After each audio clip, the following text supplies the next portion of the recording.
Hoje a gente vai justificar a fórmula de comprimento de arco. O comprimento de arco é a mesma coisa que o comprimento de uma curva. Nós temos estudado curvas e hoje a gente vai tentar deduzir uma fórmula que dê o comprimento dessa curva. Então a gente vai partir da seguinte construção. A gente tem uma função vetorial, r de t, que descreve uma curva entre t igual a t0 e t igual a tf, t final.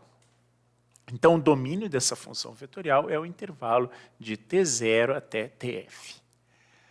A gente vai particionar esse domínio de t0 a tf em segmentos de igual tamanho.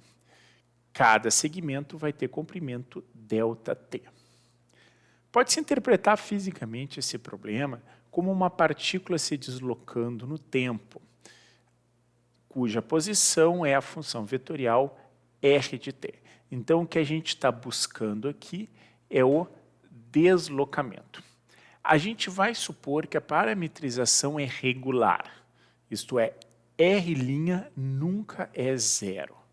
Como r' nunca é zero, a curva também não pode voltar atrás, porque se a função é diferenciável e ela muda de sentido, a derivada tem que passar por zero em algum ponto. A gente está supondo que a derivada nunca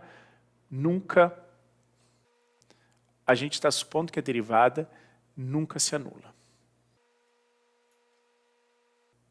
A partir dessa construção, a gente vai olhar para os comprimentos dos segmentos que ligam aqueles pontos desenhados. Aqueles pontos que eu desenhei são equivalentes às posições t igual a t1, t igual a t2, t igual a t3, que são construídos de forma que a diferença de um tn até o seu anterior tn-1 seja ΔT.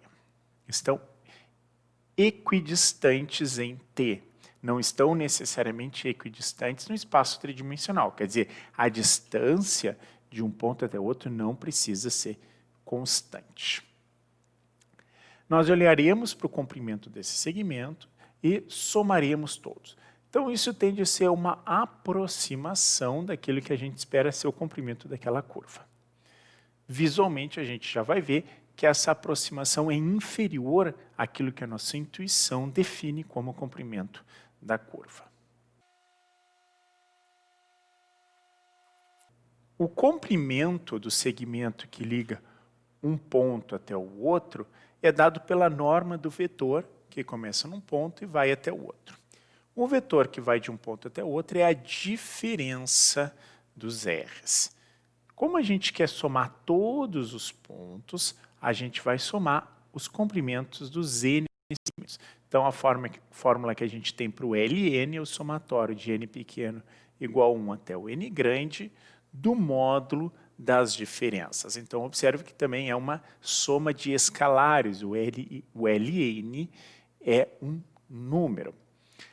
E como a gente ligou por segmentos de reta, a nossa intuição nos diz que esse somatório de comprimentos é inferior àquilo que a gente espera que seja o comprimento da curva ou o comprimento de arco. O procedimento natural agora é fazer o ΔT convergir para zero, de forma que o n vá para infinito. Então, se a gente pensar nesse processo, a gente tem aquela curva que aproxima a curva original, que é uma união de segmentos de reta, vai se aproximar da curva original. Usando agora a fórmula da norma de um vetor, a gente tem que o Ln é o somatório da raiz quadrada da soma de quadrados, onde dentro de cada termo dos quadrados a gente tem a variação do ΔX, a variação do ΔY, a variação do ΔZ.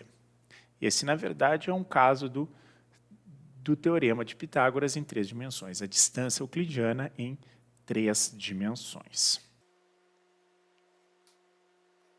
Agora eu vou usar um truque algébrico que é dividir e multiplicar por ΔT essa expressão. Então, estou multiplicando por ΔT sobre ΔT, que é 1, eu não altero o valor. Eu permaneço tendo Ln. mas isso vai nos ajudar a aplicar o limite.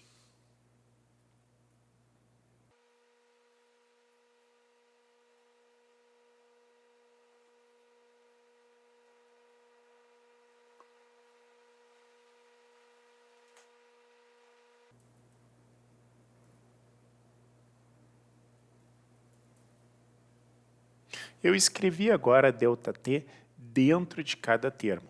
Observe que ele está dentro do parênteses, está elevado ao quadrado, mas depois tem uma raiz quadrada. Todos os ΔTs ficam em evidência, eles saem dividindo, como ΔT positiva, raiz quadrada do quadrado de ΔT, o próprio ΔT, ele cancela com aquele ΔT que está à direita, aquele ΔT que está à direita está multiplicando toda a expressão.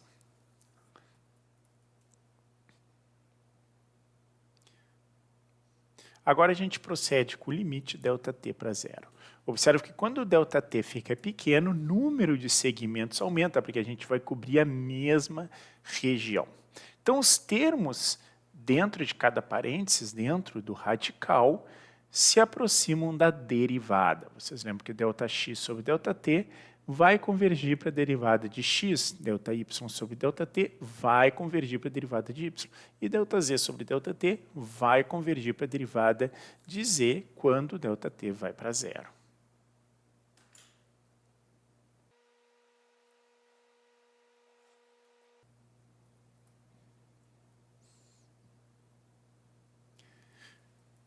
Nesse momento, a gente precisa lembrar da definição de integral de Riemann através das somas de Riemann. Então, a gente tem um somatório, cujo número de termos vai para infinito, mas a função que está sendo somada está multiplicada por um ΔT que vai para zero de forma proporcional. Então, a gente tem que o somatório converge para a integral e os termos do somatório convergem para a raiz quadrada da soma das derivadas. E agora a gente observa que a raiz quadrada das somas das derivadas nada mais é do que a norma do vetor R'. O vetor R' é aquele vetor que é justamente constituído das componentes em cartesiana, x', y', z'.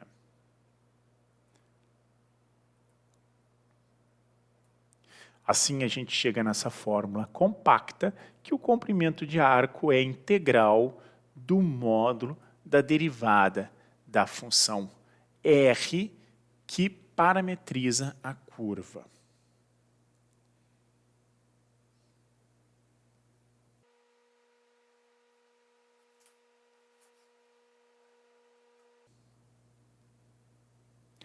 Através dessa fórmula, a gente pode definir a função comprimento de arco.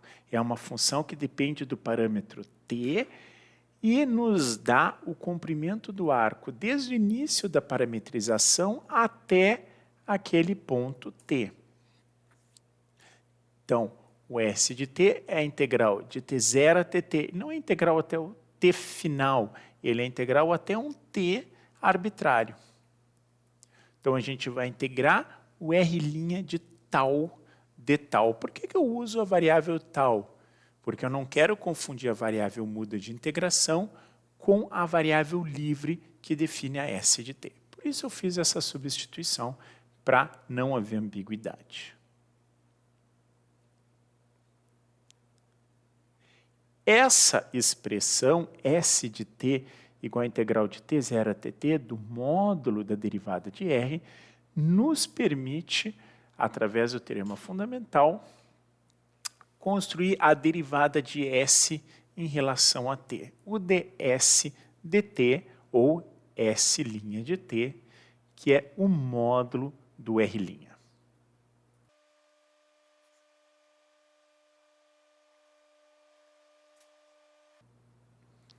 Essa construção tem um significado físico muito importante.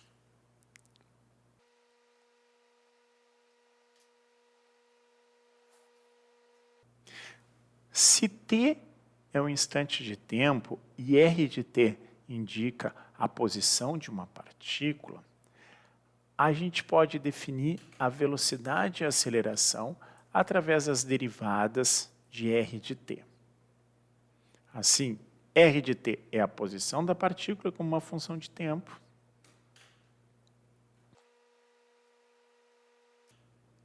V de t é a velocidade e é a derivada do R de t.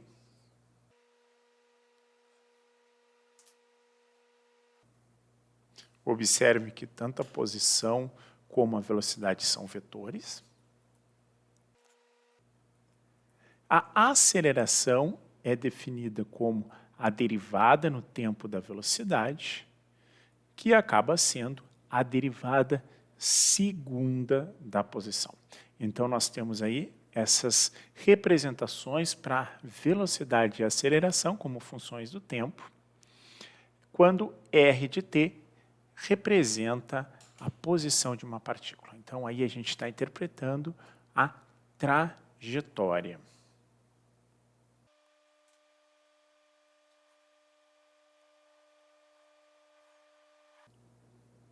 O módulo da velocidade, que é o módulo do R' de t, é conhecido na física como velocidade escalar. Unindo essas fórmulas com a fórmula do comprimento de arco, a gente pode dar uma interpretação muito interessante para aquela fórmula. A distância percorrida, que é o comprimento de arco, é o comprimento da curva, é a integral da velocidade escalar.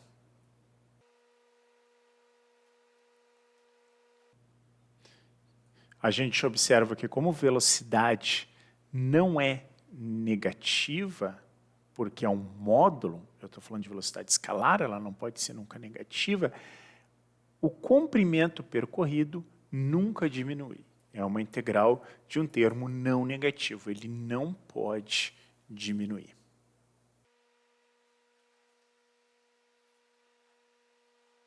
E dessa forma, o ds dt é igual ao v de t, que é a velocidade escalar. Essas relações vão ser bastante úteis para a gente entender os conceitos que virão adiante, sempre nos permitindo fazer uma interpretação física que ajuda bastante, embora seja possível sempre tratar de forma abstrata todos os conceitos que a gente está trabalhando.